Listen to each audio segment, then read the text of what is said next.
तारीफ भी मेरा ख्याल तारफ के मोहताज नहीं, किसी तारफ की अपनी शख्सियत की आप ही मिसाल है।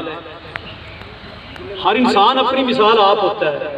तो इनका ये था कि ये उनके आसी साहब के बरअक्स तूफानी तबीयत के मालिक थे, और मुझे जब भी इनसे वास्ता पड़ा है तो ये हमेशा ही तूफानी अंदाज में आया करते थे।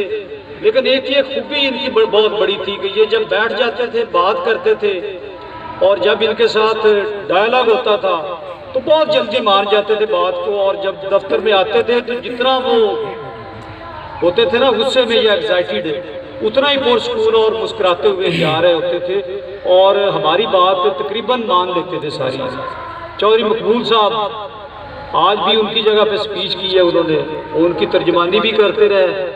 और आप लोग यकीन नहीं करेंगे कि हमने ये मुसलसल कोशिश की है कि आज उनकी आवाज़ आपको सुनाई जा सके, लेकिन उन्होंने भी उतने ही साबित कदमी से इनकार किया है कि आप जैसे मर्जी कर लें, अगर मुझे वहाँ पे आप नाम पुकार भी देंगे तो आपको सिवाय मायूसी के कुछ नहीं मिलने वाला। तो उनकी आवाज़ अगर साबका भी आपके पास रिकॉर्डेड है तो उसी पे गुजारा करें। नेक्स्ट कोई वॉल्यूम आएगा तो फिर आपको पेश कर दिया जाएगा, वो लाइव नहीं आना चाहते।